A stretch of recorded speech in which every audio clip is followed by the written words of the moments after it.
Picture this. You're sitting in a dimly lit bar, nursing your drink after a long week. The air is thick with tension as voices grow louder near the pool table. What starts as typical bar drama quickly spirals into something deadly. But here's what nobody in that room knew. The quiet man they were about to corner wasn't just another weekend warrior trying to look tough. He was someone who had spent years in the world's most dangerous places, someone trained to end threats before they even realized they were threats. This isn't a Hollywood movie. This isn't fiction. This is the true story of Captain Marcus Rodriguez, a Navy SEAL commander who walked into O'Malley's pub on a Friday night looking for nothing more than a quiet beer and some peace. What he found instead was a confrontation that would test every ounce of his training, his restraint, and ultimately his survival instincts. The men who decided to pick a fight that night had no idea they were about to learn the hardest lesson of their lives. Sometimes the most dangerous person in the room is the one who looks like he doesn't want any trouble at all. What happened next will be talked about for years in military circles, studied in police academies, and become a stark reminder that heroes don't always wear uniforms. And sometimes the thin line between life and death comes down to split-second decisions made by someone who never wanted to fight in the first place. This is that story. Every word is true. Every moment happened exactly as you're about to read. And by the end, you'll understand why sometimes the greatest act of courage isn't starting a fight. It's knowing exactly when to finish one. Captain Marcus Rodriguez pushed through the heavy wooden door of O'Malley's pub, the familiar scent of stale beer and fried food washing over him like a wave of normalcy. After 18 months deployed in Afghanistan, leading SEAL Team 6 operations that he couldn't discuss with anyone outside his unit, the simple act of walking into a civilian bar felt almost surreal. The dim lighting, the classic rock playing softly from speakers mounted in the corners, the gentle murmur of conversation from regular patrons. It was everything he had missed during those long nights in hostile territory. Marcus wasn't a large man by most standards, standing just under 6 feet tall with a lean, wiry build that came from years of intense physical training rather than hours spent in a gym pumping iron. His brown hair was kept regulation short, though he let it grow out slightly since returning stateside 3 weeks ago. What set him apart weren't his physical dimensions, but his eyes, dark brown and constantly scanning, never quite at rest, always processing information in ways that most people never noticed. It was a habit ingrained through years of training and combat experience, where missing a single detail could mean the difference between coming home alive or not coming home at all. He chose a seat at the far end of the bar, positioning himself where he could see both the entrance and the emergency exit near the kitchen. Old habits died hard, and Marcus had learned long ago that situational awareness wasn't something you turned off when you took off the uniform. The bartender, a woman in her 40s with graying hair, pulled back in a practical ponytail, approached with a friendly smile that seemed genuine rather than the practiced politeness he'd encountered in some establishments. "What can I get you, hon?" she asked, wiping down the bar with a clean towel. "Budweiser, bottle if you have it," Marcus replied, his voice carrying just a hint of the Texas accent he'd grown up with in San Antonio. He'd learned to modulate his tone over the years, keeping it neutral and non-threatening in civilian settings. There was no point in drawing unnecessary attention to himself. As she retrieved his beer, Marcus allowed himself to truly relax for the first time in weeks. The transition from combat operations to civilian life was never easy, even for someone who'd made the journey multiple times over his 12-year career. Each deployment left its mark, and this last one had been particularly challenging. They'd lost good people, men he'd served with for years, and the weight of those losses sat heavy on his shoulders. The pub was moderately busy for a Friday evening, filled mostly with what appeared to be local working-class folks unwinding after a long week. A group of construction workers occupied a table near the window, their conversation animated but good-natured. 2 elderly men played chess in a corner booth, completely absorbed in their game.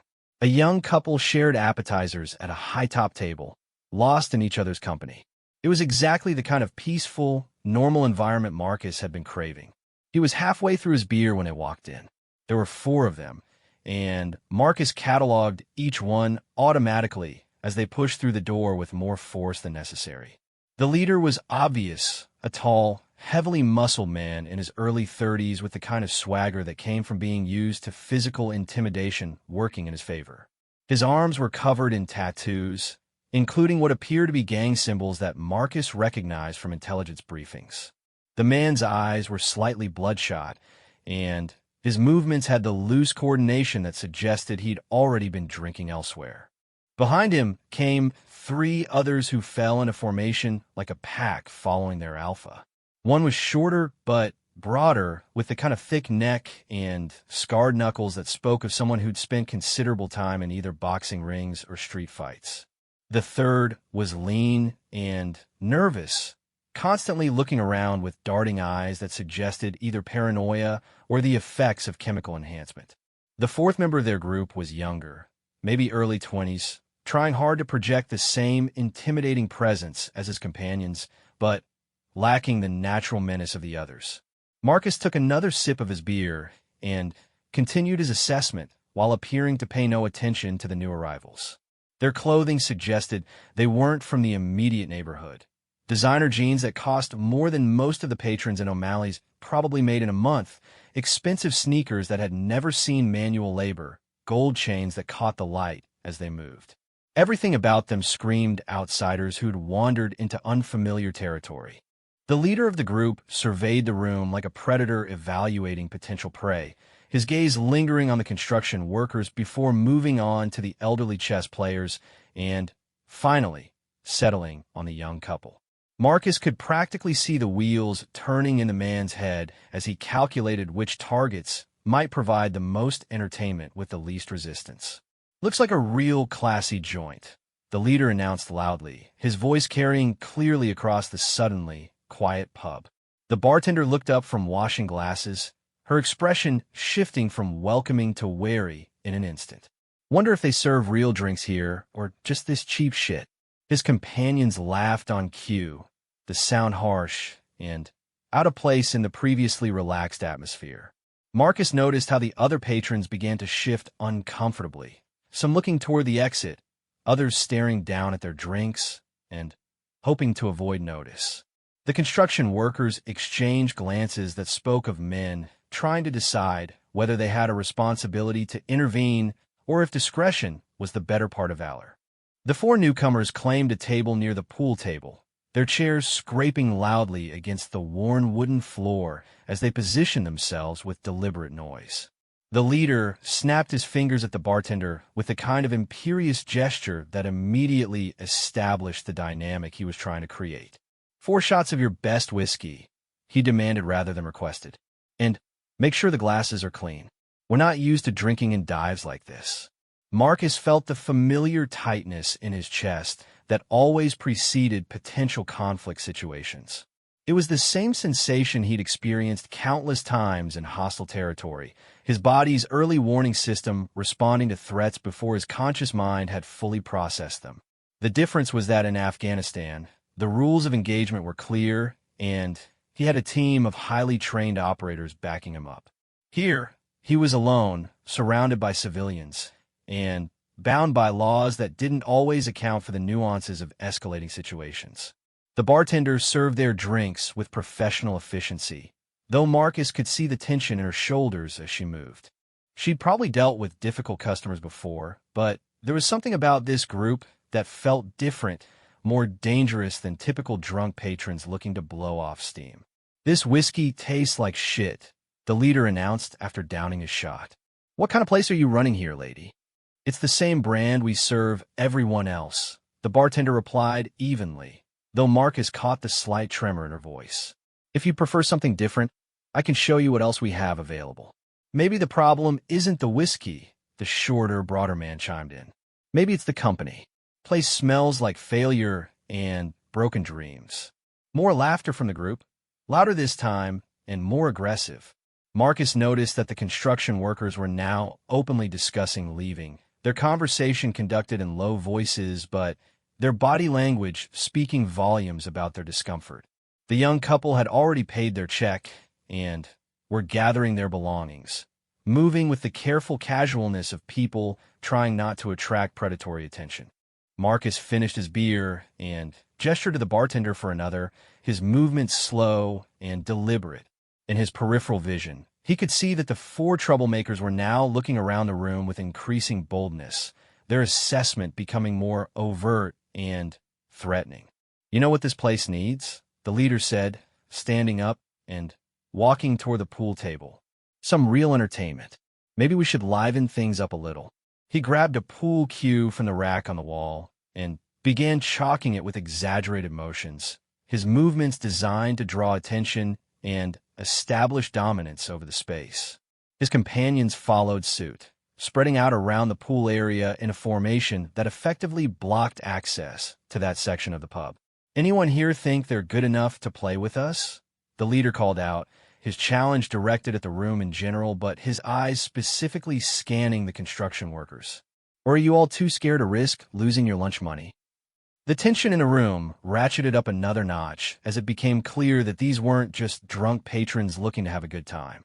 They were actively seeking confrontation, testing boundaries to see how far they could push before someone pushed back.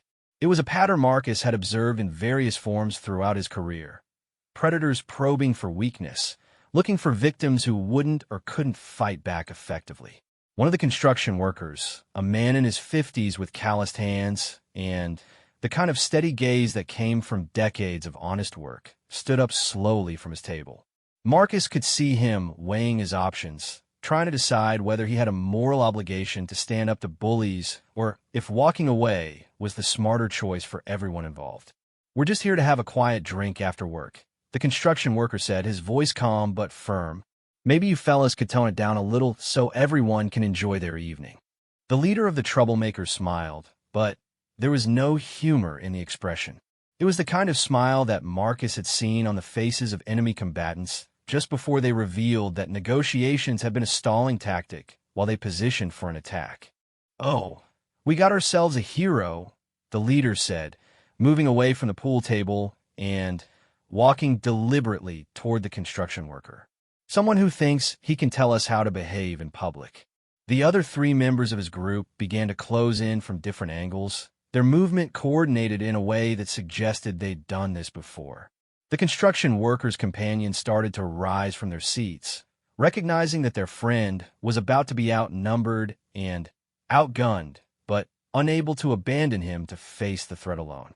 Marcus set down his beer bottle and shifted slightly on his bar stool, adjusting his position so that he could move quickly if necessary. His combat training was screaming warnings at him as he observed the developing situation, recognizing the pre-assault indicators that preceded most violent encounters. The four aggressors were exhibiting classic pack behavior, isolating potential victims, and using numerical superiority to overcome any resistance. But this wasn't Afghanistan, and these weren't enemy combatants. These were American civilians in an American bar, and the rules were completely different.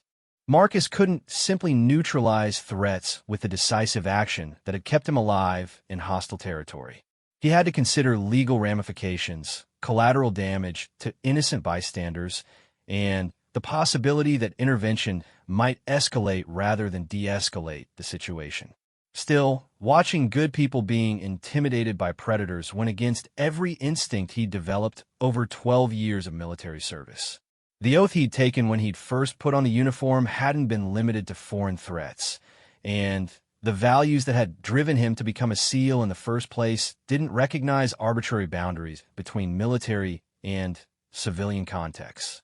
The leader of the troublemakers was now standing directly in front of the construction worker, close enough that their conversation would be inaudible to most of the room, but loud enough for Marcus to hear every word. "You look like someone who's worked hard his whole life," the leader said, his voice taking on a false conversational tone that was somehow more menacing than outright threats. "Probably got a wife at home, maybe some kids.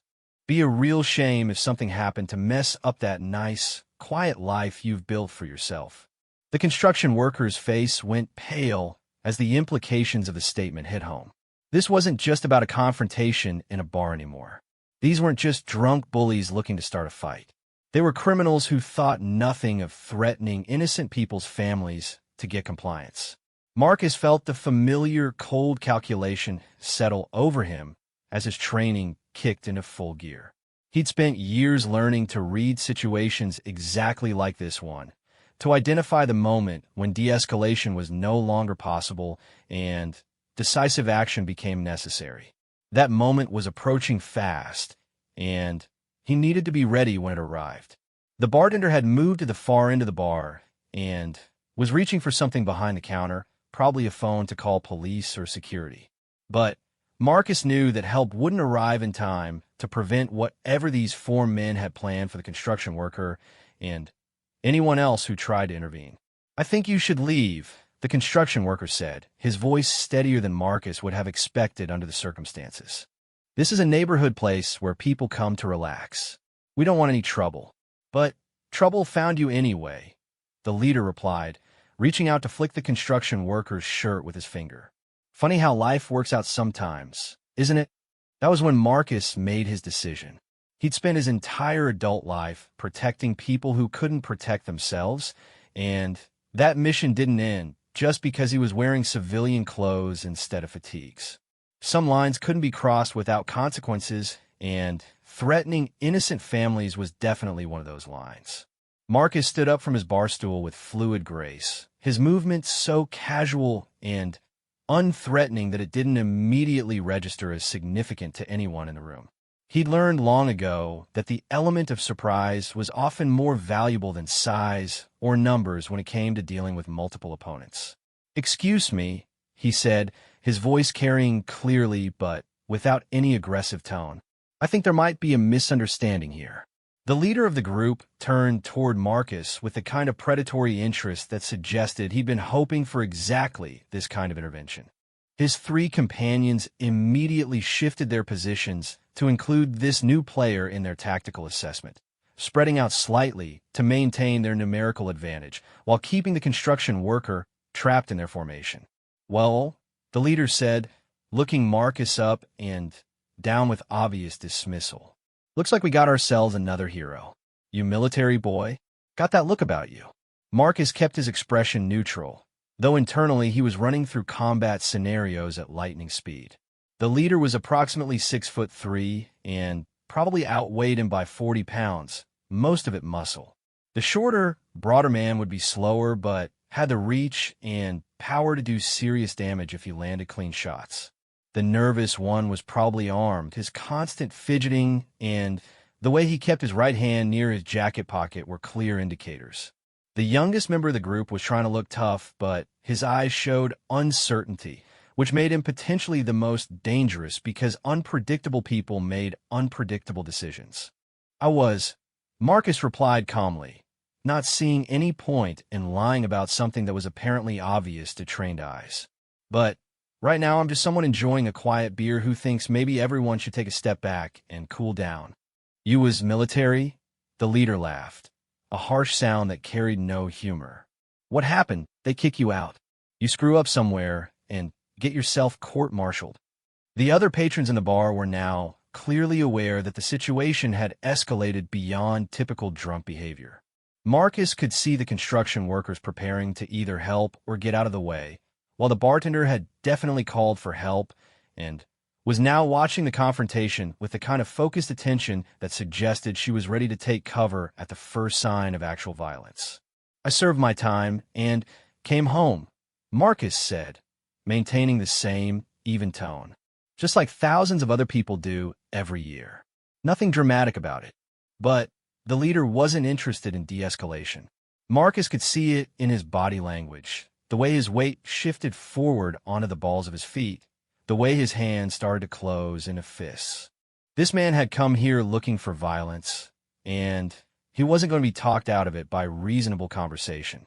"You know what I think?" the leader said, taking a step closer to Marcus while his companions adjusted their positions accordingly.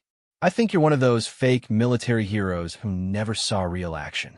Probably spent your whole career fixing trucks or pushing paper somewhere safe, while real warriors did the heavy lifting."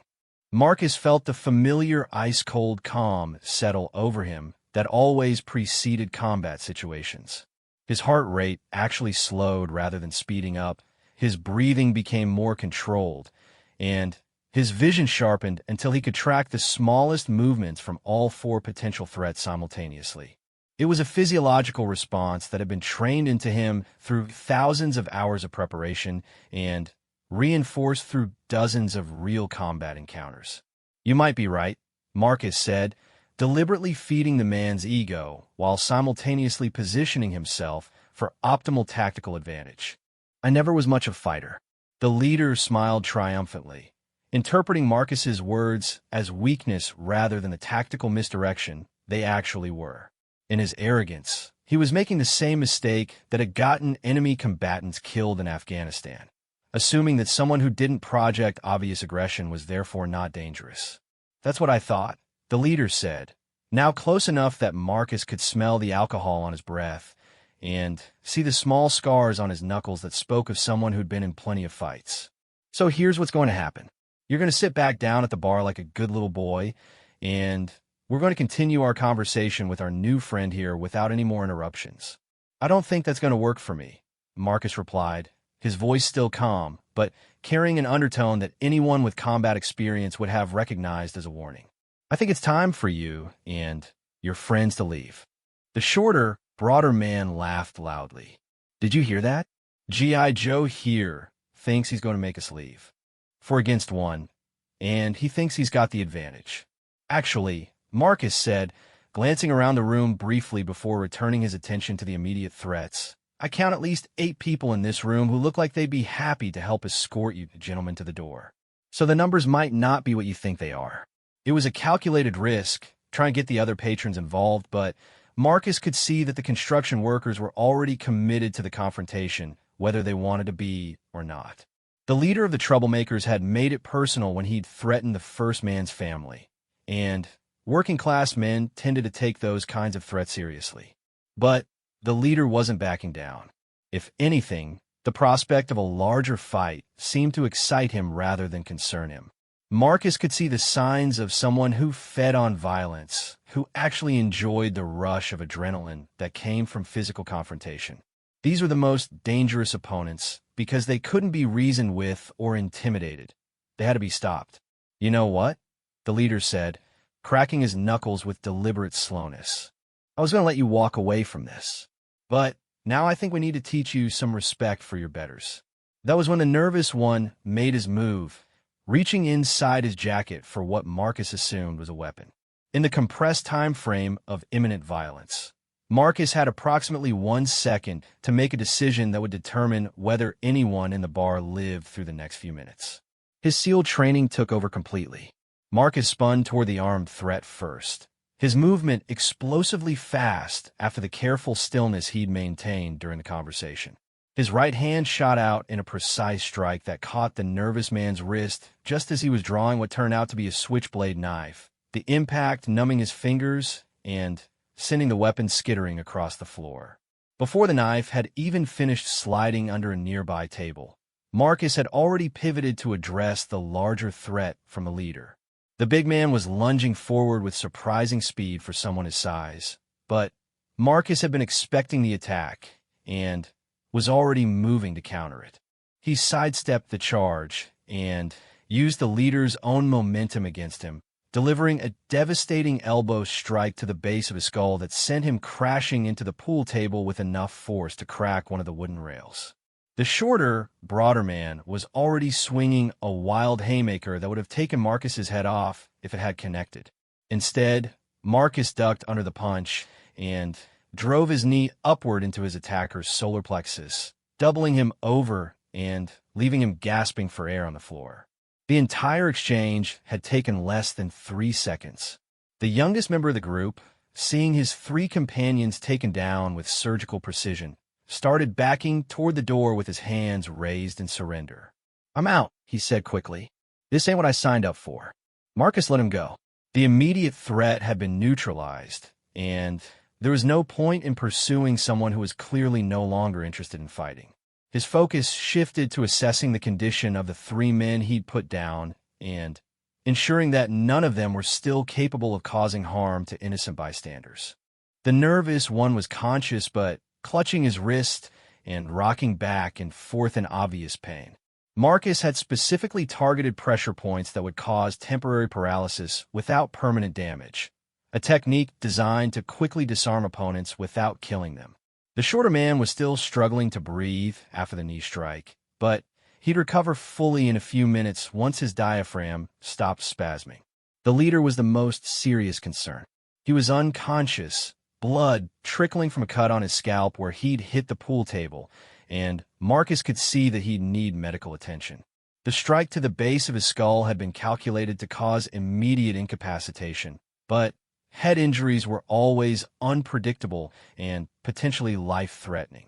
"Someone call an ambulance," Marcus said to the room in general, his voice carrying the kind of calm authority that people instinctively obeyed in crisis situations. "And tell them we have one possible head injury and one potential broken wrist." The bartender was already on the phone, giving emergency dispatchers the address and a quick summary of what had happened. The construction workers had formed a protective circle around Marcus, clearly recognizing that he'd acted to protect not just them, but everyone else in the bar as well. "Holy shit, man," one of them said, looking down at the three unconscious or incapacitated attackers. "Where did you learn to do that?" "Military training," Marcus replied honestly, though he didn't specify exactly what kind of training or which unit he'd served with. "Sometimes it comes in handy." The sound of sirens was already audible in the distance, growing louder as emergency responders headed toward the scene. Marcus knew that the next few hours were going to involve a lot of questions, paperwork, and official scrutiny of his actions. He also knew that his military record was going to complicate things significantly.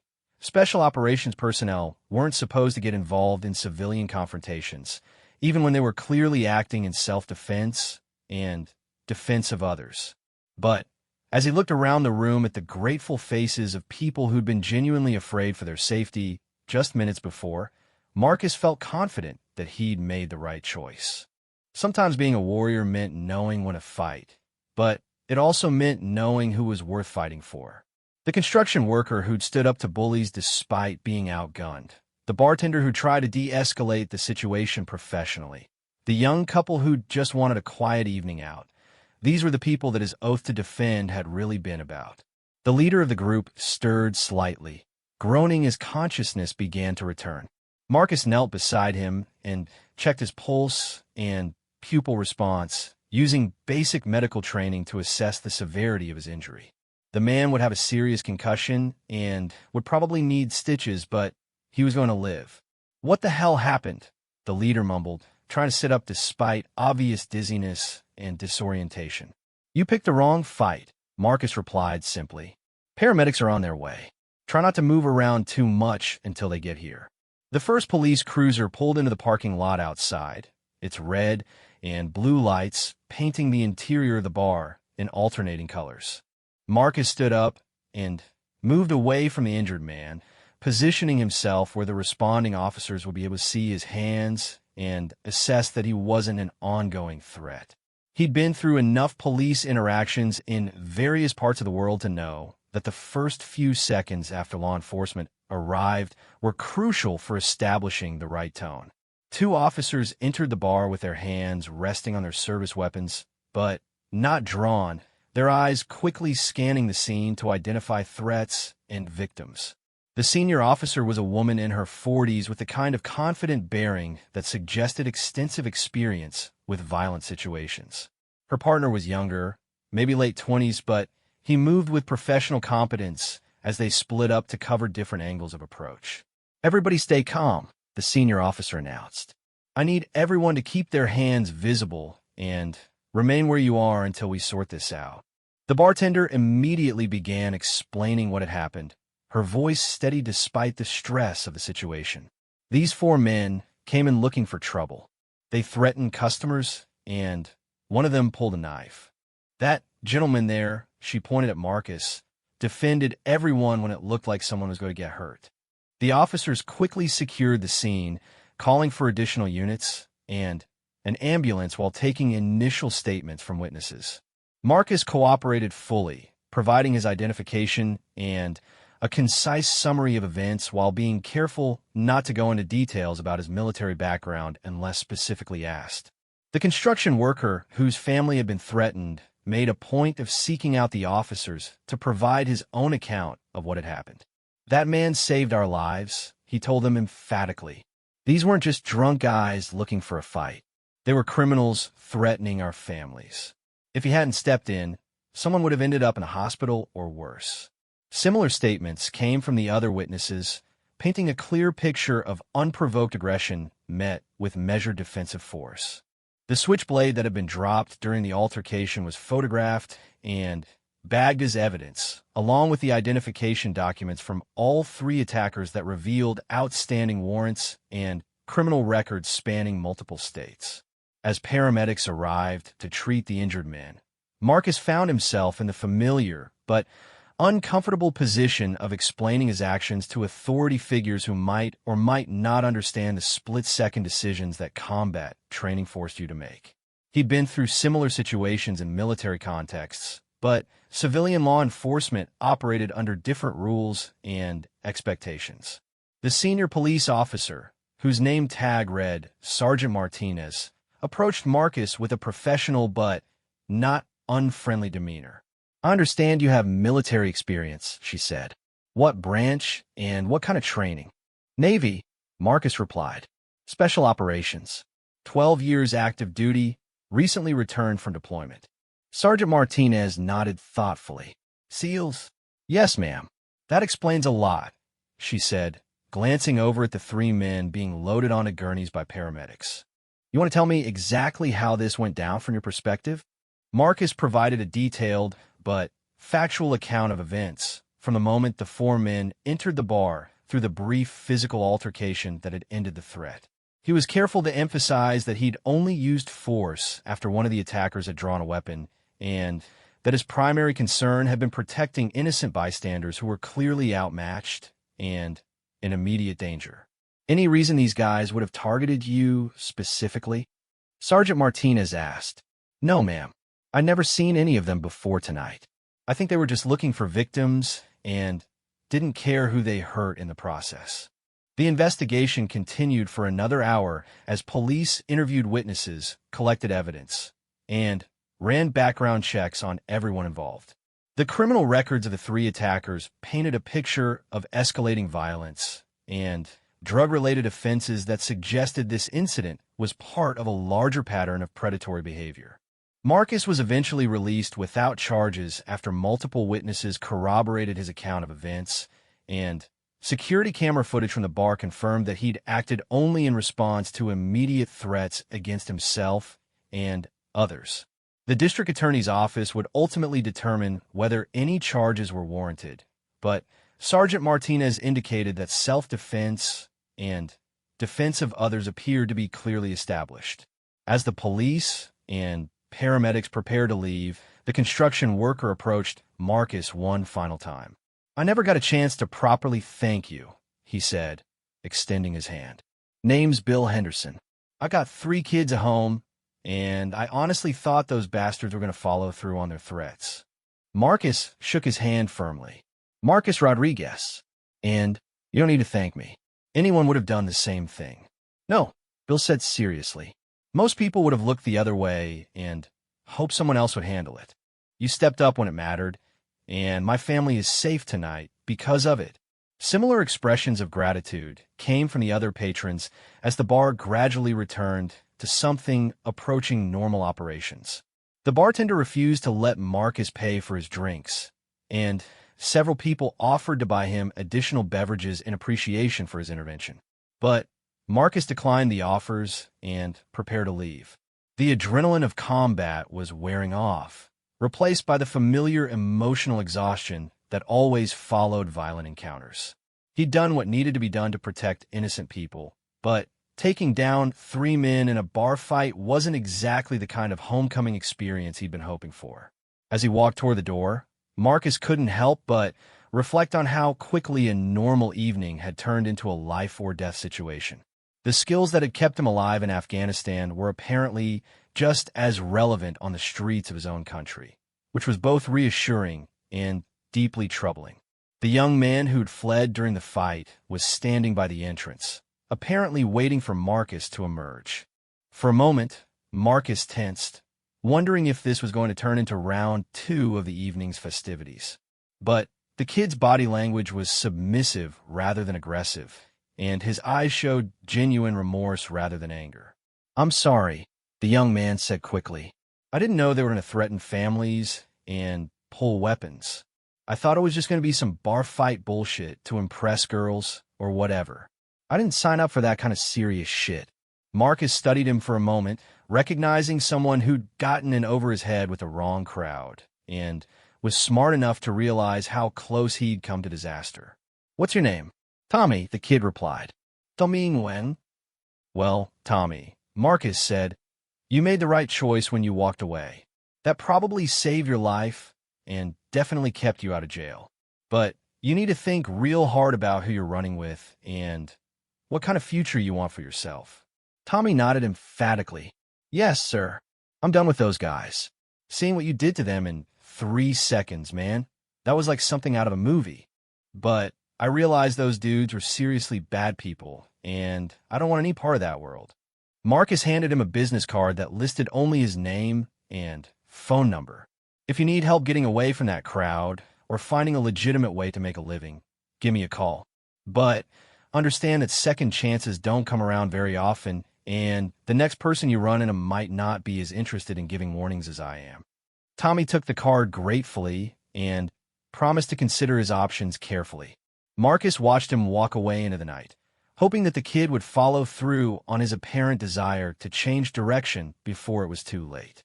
The drive home gave Marcus time to process what had happened and consider the implications for his future. He'd been hoping to transition quietly back into civilian life, but tonight's events suggested that his past was going to follow him whether he wanted it to or not. Word would get around in both military and law enforcement circles about the SEAL who'd single-handedly taken down 3 armed criminals in a bar fight. Some people would view him as a hero who'd stepped up to protect innocent people.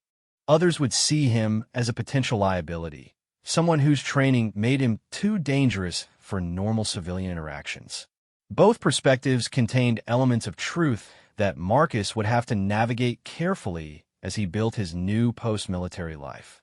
But as he pulled into his driveway and sat for a moment in the quiet darkness, Marcus felt at peace with his decision to intervene. He'd sworn an oath to defend people who couldn't defend themselves, and that obligation didn't end just because he'd taken off the uniform. Sometimes being a warrior meant knowing when to fight, and tonight had definitely been one of those times. 3 days after the incident at O'Malley's pub, Marcus was drinking his morning coffee and reading news online when his phone rang with a call from a number he didn't recognize. The area code was local, which meant it could be anything from a follow-up police inquiry to a reporter who'd gotten wind of the story.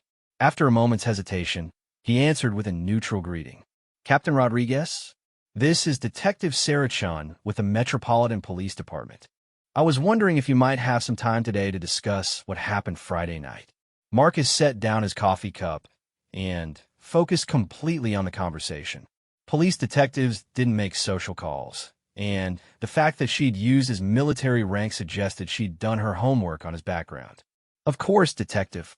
Is there some kind of problem with my statement?" "Not exactly," Detective Chin replied, "but some additional information has come to light that I think you should be aware of. Would it be possible for you to come down to the station this afternoon? I prefer to discuss this in person rather than over the phone." The formal tone and request for an in-person meeting immediately put Marcus on alert.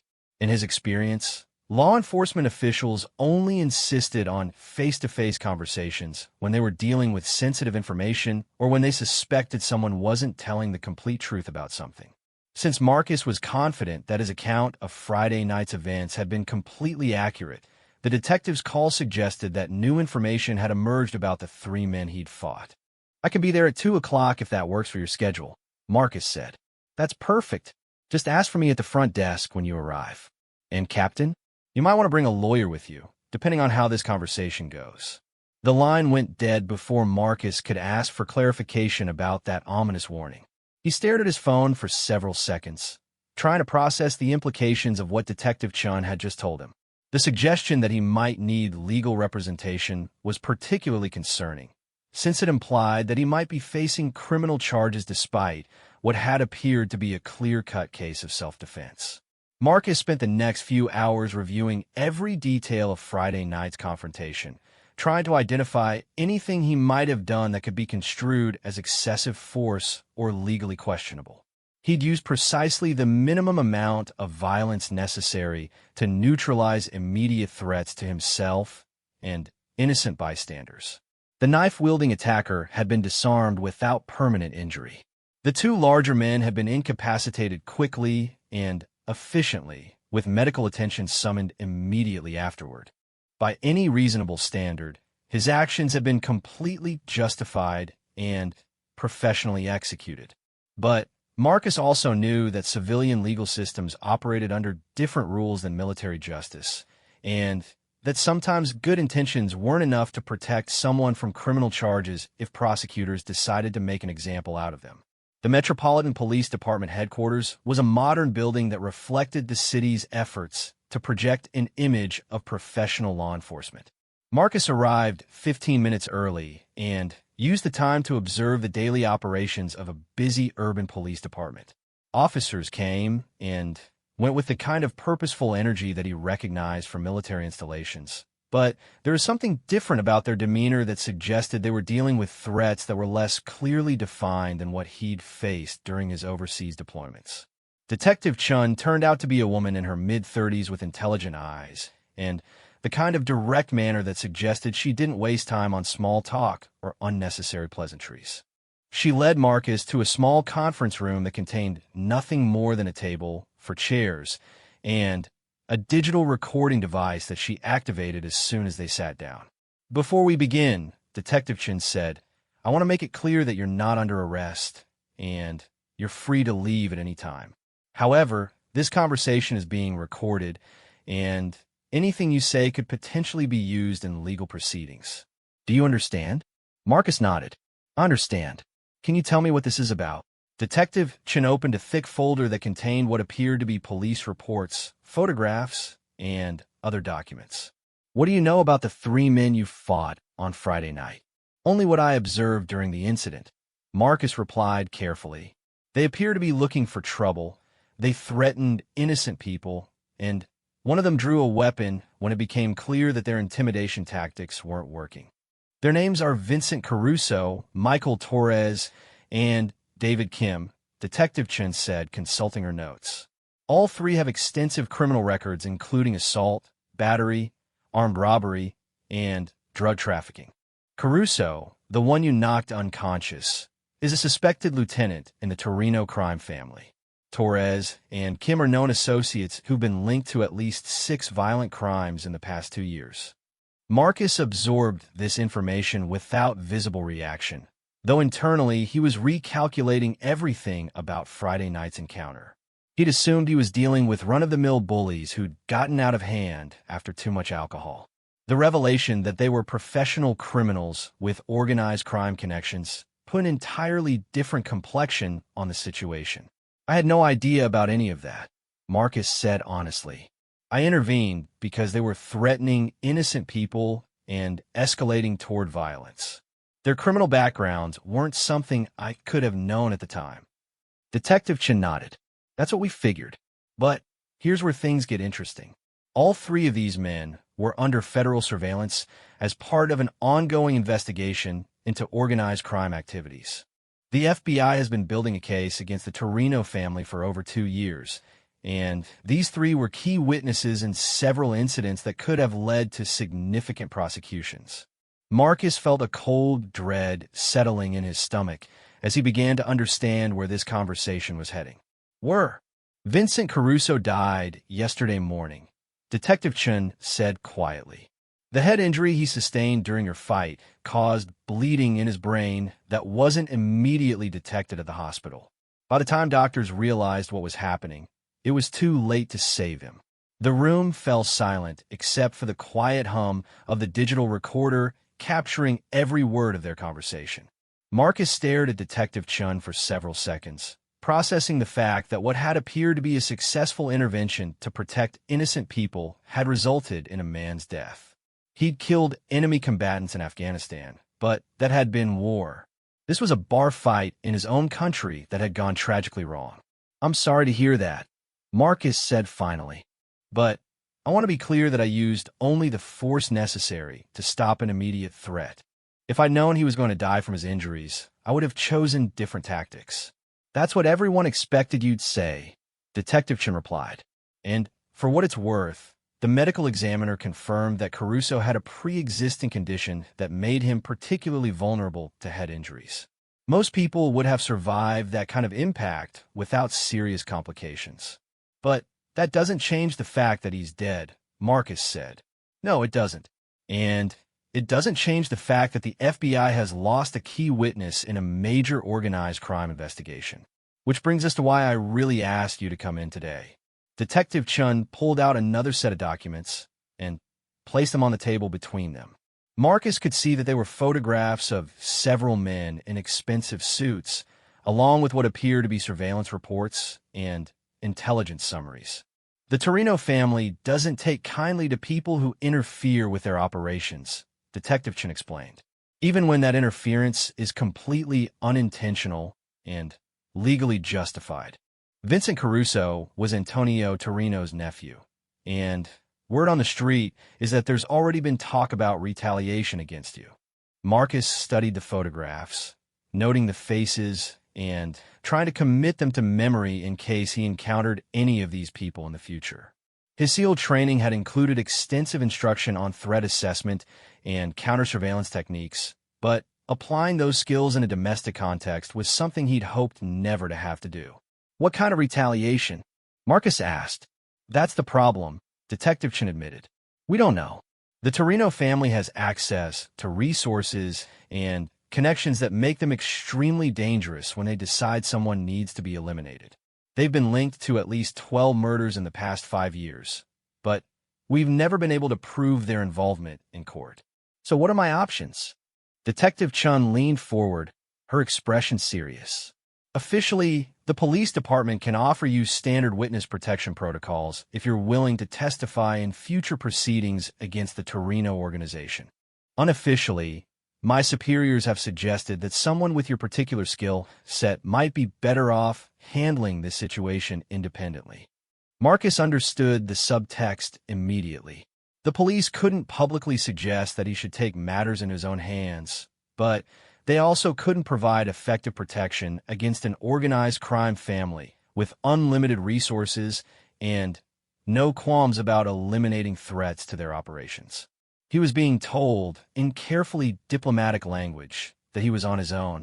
"Have there been any specific threats made against me?" Marcus asked. "Not directly, but 2 days ago, a black sedan with tinted windows was parked across the street from your apartment for 6 hours. Yesterday, someone called your landlord asking questions about your lease and daily routine.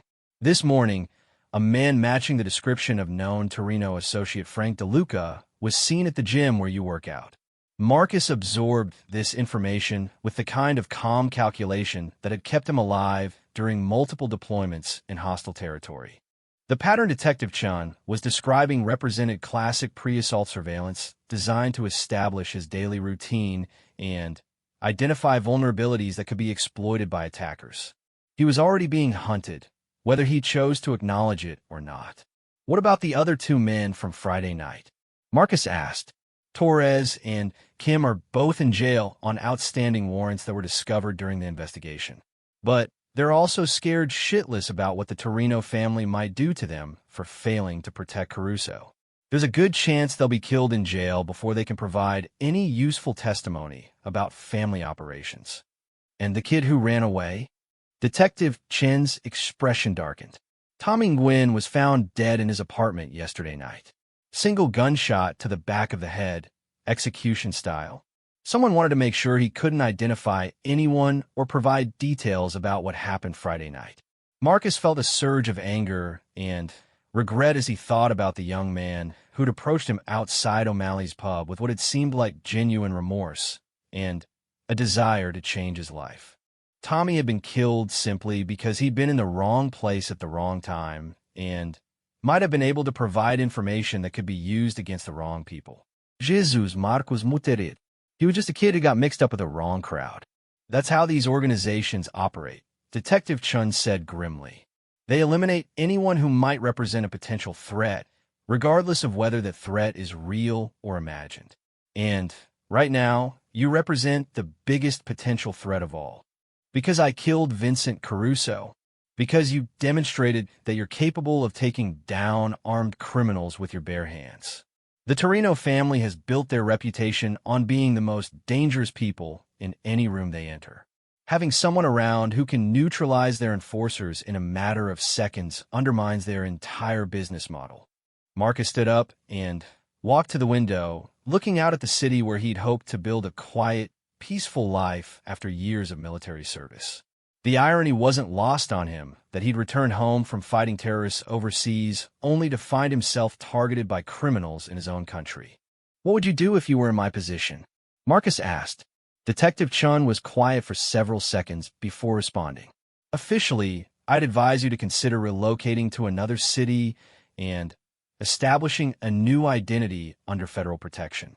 Unofficially, I'd remind you that you took an oath to defend innocent people, and the Torino family has been terrorizing this community for decades without facing any real consequences." Marcus turned back to face her, recognizing the careful way she was presenting him with options without explicitly recommending any course of action. "Are you suggesting that I should take offensive action against them?" "I'm suggesting that you have skills and experience that most people don't possess, and that sometimes the legal system isn't capable of protecting good people from bad ones. What you do with that information is entirely up to you." Detective Chun gathered up her documents and prepared to leave, but she paused at the door to deliver one final piece of information. "There's something else you should know. The FBI surveillance team that was watching Caruso and his associates has identified at least 6 other cases where innocent people were killed or seriously injured because they happened to be in the wrong place when Torino family operations went bad. A waitress who served the wrong customer. A mechanic who overheard the wrong conversation. A store clerk who saw the wrong license plate number." Marcus felt the familiar cold anger building in his chest that always preceded his most dangerous missions. "How long has this been going on?" "Years," Detective Chin replied. "And it's getting worse because they know law enforcement can't touch them as long as they're careful about eliminating witnesses and maintaining deniability about their operations." After the detective left, Marcus sat alone in the conference room for several minutes, contemplating his options and their likely consequences. He could disappear into federal witness protection and spend the rest of his life looking over his shoulder, wondering when the Torino family might finally track him down. He could relocate to another city and hope that they'd lose interest in pursuing him across state lines. Or he could acknowledge that this was exactly the kind of situation that his 12 years of SEAL training had prepared him to handle. The Torino family was a clear and present danger to innocent people, and law enforcement had admitted they were powerless to stop them through legal channels. Sometimes warriors had to make hard choices about when to fight and when to walk away. Marcus had never walked away from a fight when innocent lives were at stake, and he wasn't going to start now. But taking on an organized crime family required careful planning, extensive intelligence gathering, and the kind of strategic thinking that went far beyond the tactical skills he demonstrated at O'Malley's pub. As he walked out of the police station, Marcus was already beginning to formulate a plan that would either eliminate the threat to himself and innocent people in the community or get him killed in the attempt. Either way, the Torino family was about to learn that sometimes the quiet man drinking beer at the end of the bar was the most dangerous person they could possibly have chosen to threaten. The war that had started with a simple bar fight was just beginning, and Marcus Rodriguez was going to finish it on his own terms. Marcus spent the next 48 hours conducting surveillance on his own life, systematically identifying and cataloging every aspect of his daily routine that could be exploited by hostile forces planning an attack. He approached the task with the same methodical precision that he'd applied to mission planning in Afghanistan, treating his apartment building, neighborhood, and regular destinations as a tactical environment that needed to be understood and controlled. The black sedan that Detective Chun had mentioned was indeed conducting regular surveillance, though the occupants were professional enough to vary their schedule and positioning to avoid obvious patterns. Marcus identified at least 3 different vehicles being rotated through the operation, along with 2-foot surveillance teams that were probably intended to pick up coverage when he moved to areas where vehicle surveillance would be too conspicuous. The quality of the surveillance told Marcus several important things about what he was facing. The Torino family had access to trained personnel who understood counter-surveillance techniques and knew how to conduct extended operations without being detected by casual observation. They had sufficient resources to maintain round-the-clock coverage using multiple teams and vehicles.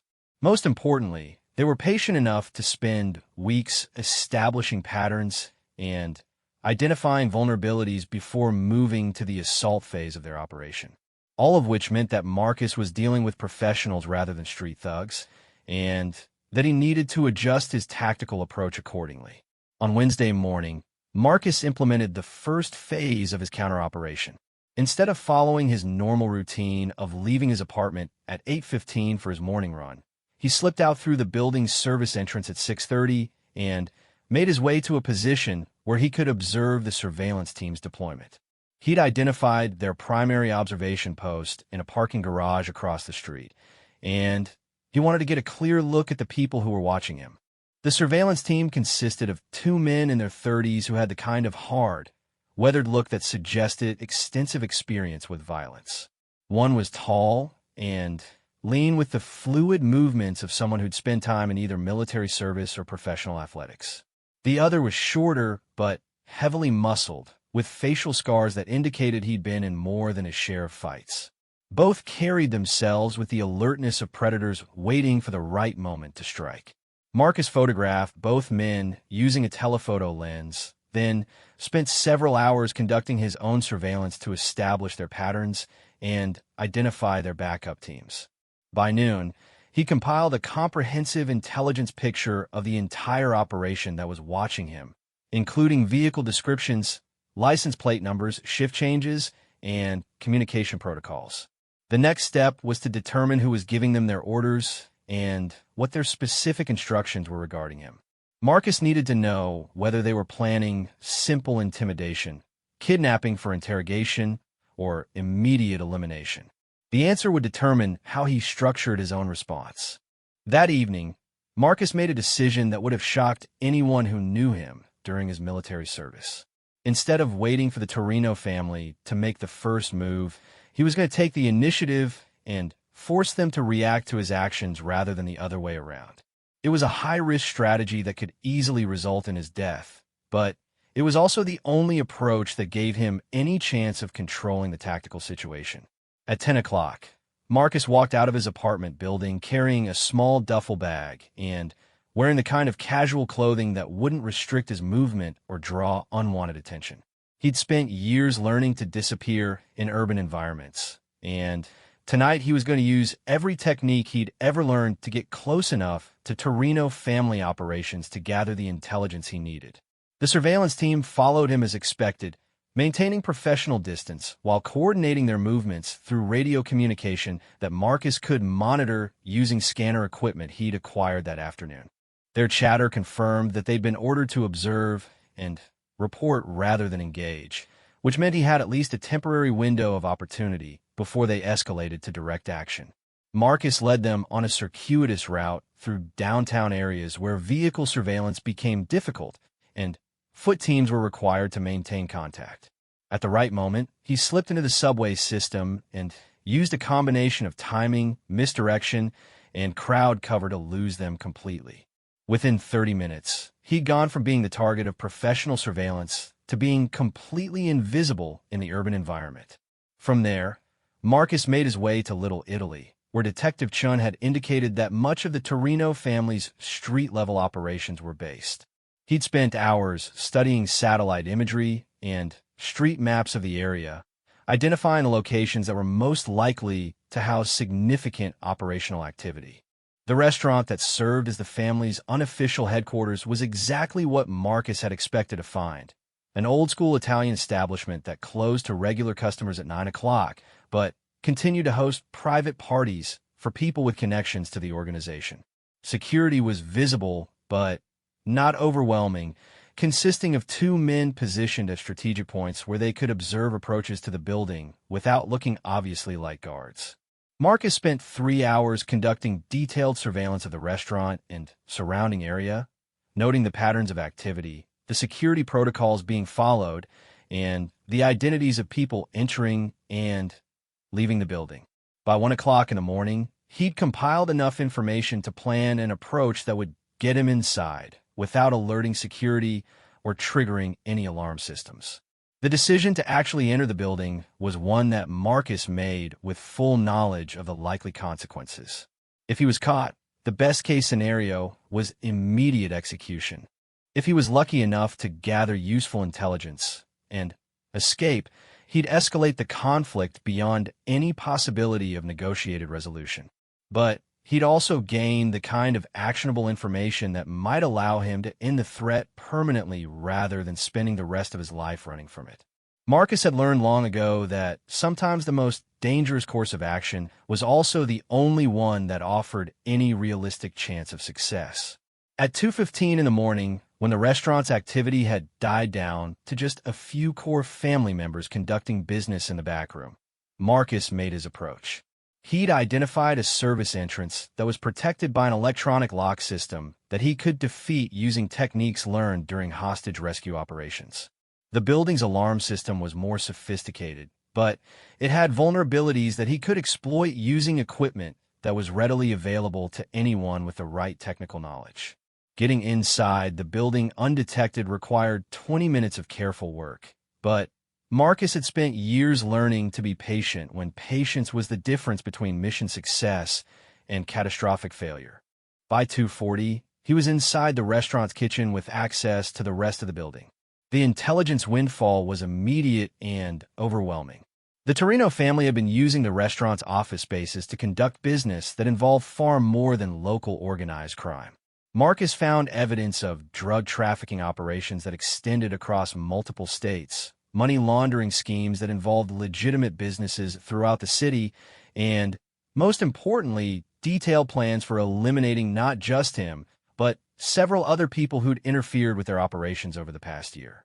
The file on Marcus himself was particularly comprehensive, including photographs of his apartment building, detailed analysis of his military record, and specific tactical recommendations for how to kill someone with his level of training and experience. The document made it clear that the Torino family viewed him as a significant threat that required immediate elimination, and that they were planning to move against him within the next 72 hours. But the most shocking discovery was a series of photographs and documents that revealed the scope of innocent people who'd been killed simply because they'd witnessed Torino family operations.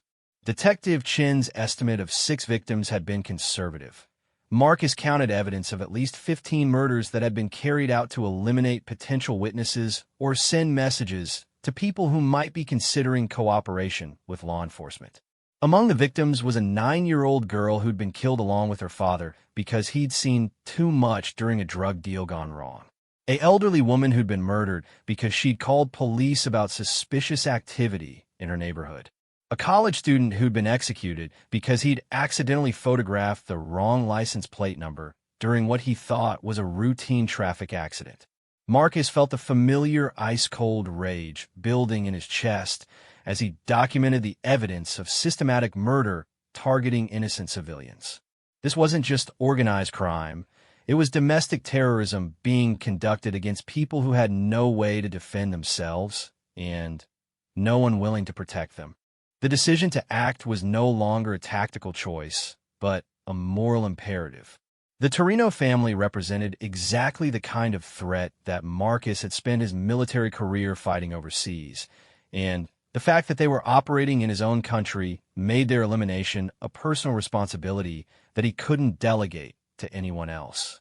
Marcus spent another hour inside the building, photographing documents, and identifying targets for a systematic campaign that would either destroy the Torino organization or get him killed in the attempt. By 4 o'clock, he had enough intelligence to plan operations against 12 key members of the family, along with detailed information about their security protocols, daily routines, and operational vulnerabilities. Leaving the building required the same careful attention to security systems and surveillance awareness that had gotten him inside, but Marcus managed to exit without triggering any alarms or alerting the minimal security presence that remained active during overnight hours. By dawn, he was back in his apartment, reviewing the intelligence he'd gathered and beginning to plan a campaign that would eliminate the threat to himself and innocent people in the community. The photographs of murdered civilians remained on his kitchen table as he worked, serving as a constant reminder of why this mission was necessary and what would happen to more innocent people if he failed to complete it successfully. Tommy Nguyen's death had been just the beginning. The Torino family would continue killing anyone who represented even a potential threat to their operations until someone stopped them permanently. Marcus had spent 12 years learning to stop people who killed innocent civilians, and the skills that had served him well in Afghanistan were going to serve him equally well in his own neighborhood. The only difference was that this time there would be no backup, no official authorization, and no extraction team waiting to pull him out if things went wrong. But there would also be no rules of engagement limiting his tactical options, no lawyers questioning his decisions after the fact, and no politicians worrying about diplomatic consequences. For the first time since returning from deployment, Marcus was going to be free to apply his full range of capabilities against targets who deserved everything he was capable of giving them. The Torino family had made a fatal mistake when they decided to threaten him. They'd assumed he was just another veteran who would be intimidated by their reputation and resources. Instead, they'd awakened something that had been forged in the world's most dangerous places and tempered by years of combat against people who were every bit as ruthless and well-trained as they were. Antonio Torino was about to learn that some fights shouldn't be started unless you were absolutely certain you could finish them. And Marcus Rodriguez was very good at finishing fights. The hunt was about to begin, and this time, Marcus wasn't the prey. The systematic dismantling of the Torino crime family began at precisely 11:30 on Thursday night, when Frank DeLuca stepped out of his girlfriend's apartment building and walked directly into what he assumed was a random street robbery. DeLuca had been the family's primary enforcer for over 8 years, responsible for intimidating witnesses, collecting debts, and eliminating people who posed threats to organizational security. His death would be the first message that Antonio Torino received about the new reality his family was facing. Marcus had spent 18 hours studying DeLuca's routines, identifying the patterns that made him predictable and therefore vulnerable. The enforcer followed the same route every Thursday night, walking 6 blocks from his girlfriend's apartment to his car while maintaining the kind of casual alertness that had kept him alive in a dangerous profession.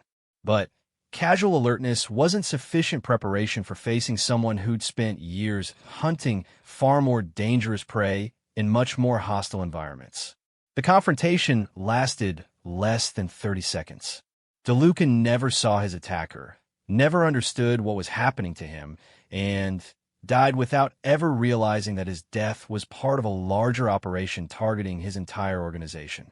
To any police investigation that might follow, it would appear to be a random act of urban violence, the kind of senseless killing that happened regularly in every major city. Marcus was back in his apartment by midnight, already preparing for the second phase of operations that would begin the following morning. The intelligence he'd gathered from the restaurant had provided him with detailed information about 7 other high-value targets, each of whom played crucial roles in maintaining the family's operational effectiveness. Eliminating them systematically would cripple the organization's ability to function while sending an increasingly clear message about what was happening and why. But Marcus also knew that Antonio Torino wasn't going to remain passive while his key personnel were systematically eliminated. The family patriarch was a survivor who'd maintained power for over 20 years by being smarter, more ruthless, and more adaptable than his competitors. once he realized that he was facing a coordinated campaign rather than random violence. Torino would marshal his resources for a response that would test every aspect of Marcus's training and experience. The second target was Michael Russo, the family's primary money laundering coordinator who operated out of a legitimate accounting firm downtown. Russo's death needed to appear accidental rather than violent, both to maintain operational security and to maximize the psychological impact on the surviving family members. Marcus had learned long ago that uncertainty was often more effective than overt threats when it came to destabilizing enemy organizations. Russo died in what appeared to be a tragic accident when his car's braking system failed as he was driving down a steep parking garage ramp. The subsequent fire that consumed both the vehicle and its occupant eliminated most forensic evidence that might have indicated sabotage. To investigating officers, it looked like a mechanical failure compounded by bad luck and poor timing. But to Antonio Torino, who'd received detailed reports about both DeLuca and Russo within hours of their deaths, the pattern was becoming clear. Someone was hunting his people with the kind of professional precision that suggested either rival organized crime families or government agencies. Either possibility represented an existential threat to his organization that required immediate and overwhelming response. Marcus observed the family's reaction to the first two eliminations from a distance, using surveillance techniques to monitor their communications and tactical deployments. The response was exactly what he'd expected: increased security for remaining high-value targets, emergency meetings to assess the threat and plan counter-operations, and frantic attempts to identify who was responsible for the attacks. What Torino didn't know was that Marcus had anticipated these reactions and had already positioned himself to exploit the tactical opportunities that the family's defensive measures would create. Concentrating security around key personnel meant weakening protection for secondary targets. Emergency meetings created predictable patterns of movement that could be exploited for surveillance or direct action. Most importantly, the family's focus on external threats meant they were less likely to detect operations conducted inside their own security perimeter.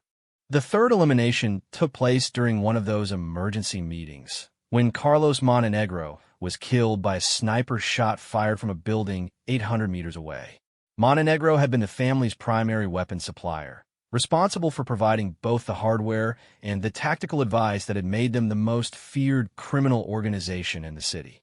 His death sent a message that nowhere was safe and no level of security was adequate to protect against the threat they were facing.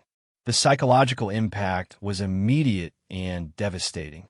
By Friday afternoon, 3 of Antonio Torino's most trusted lieutenants were dead, and the surviving members of his organization were beginning to exhibit the kind of paranoid behavior that indicated they understood they were facing an enemy unlike anything they'd encountered before. Meetings were postponed, security details were doubled, and several key personnel had gone into hiding rather than risk being the next target. But Marcus wasn't finished.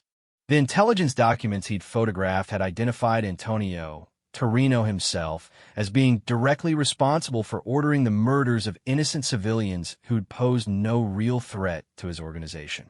The patriarch's death would eliminate the leadership that held the criminal enterprise together while ensuring that justice was finally served for victims who'd never received it through legal channels.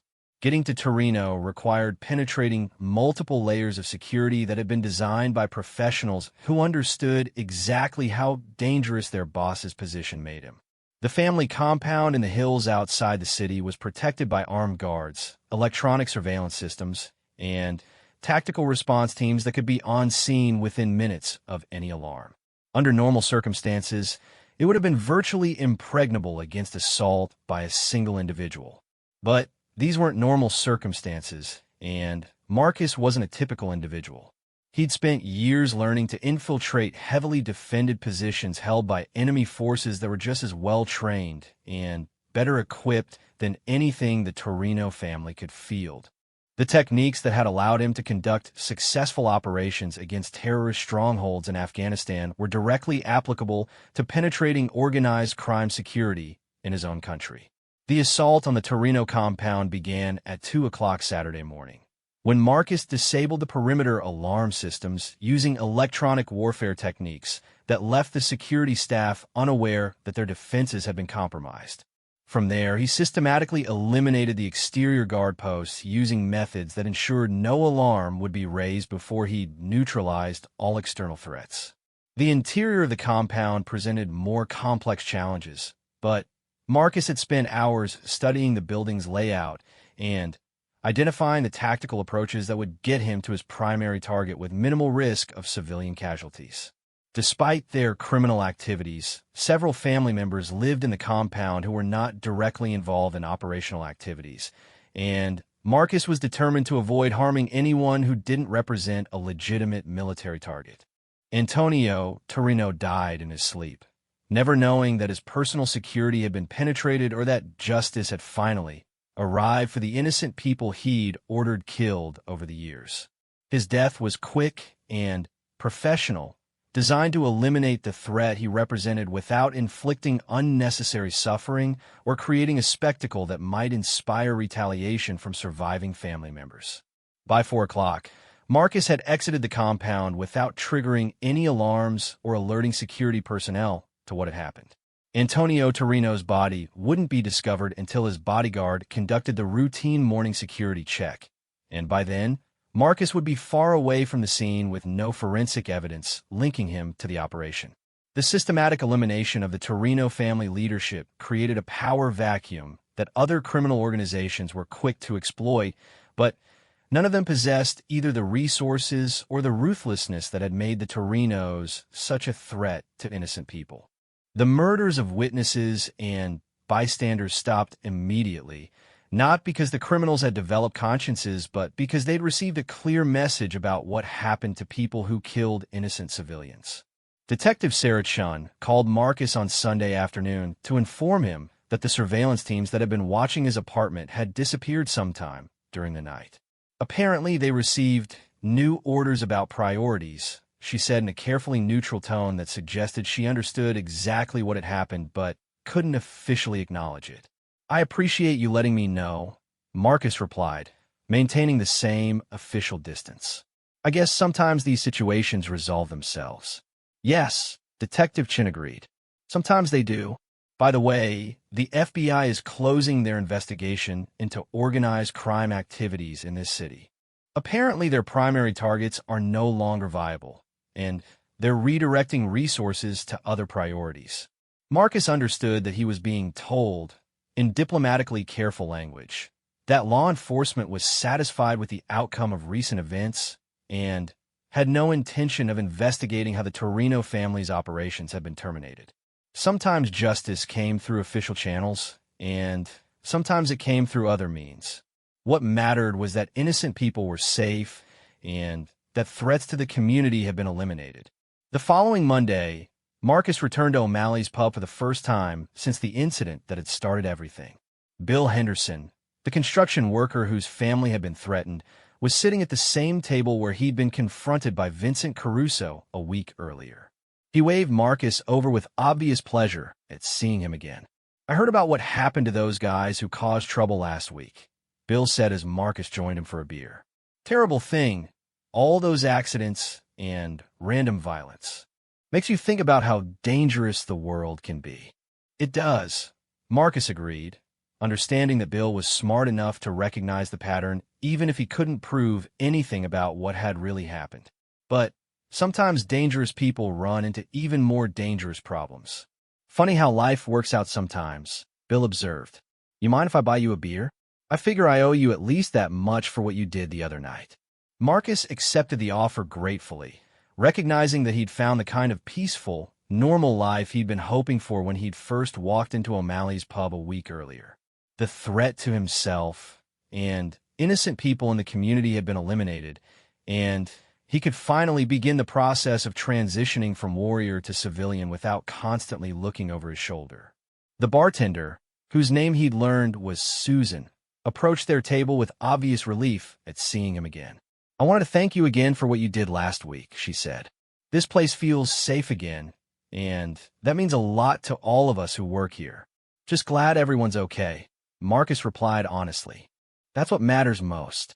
As the evening progressed, Marcus found himself genuinely relaxing for the first time since returning from Afghanistan. The skills that had defined his military career would always be part of who he was, but they no longer had to dominate every aspect of his daily life. He'd fought his last war, eliminated his last threat, and earned a right to enjoy the kind of peaceful existence that he'd been defending for other people throughout his adult life. But Marcus also knew that there would always be predators who threatened innocent people, and that sometimes those predators could only be stopped by someone willing and able to use their own methods against them. If that situation ever arose again, he'd be ready to respond just as he had this time.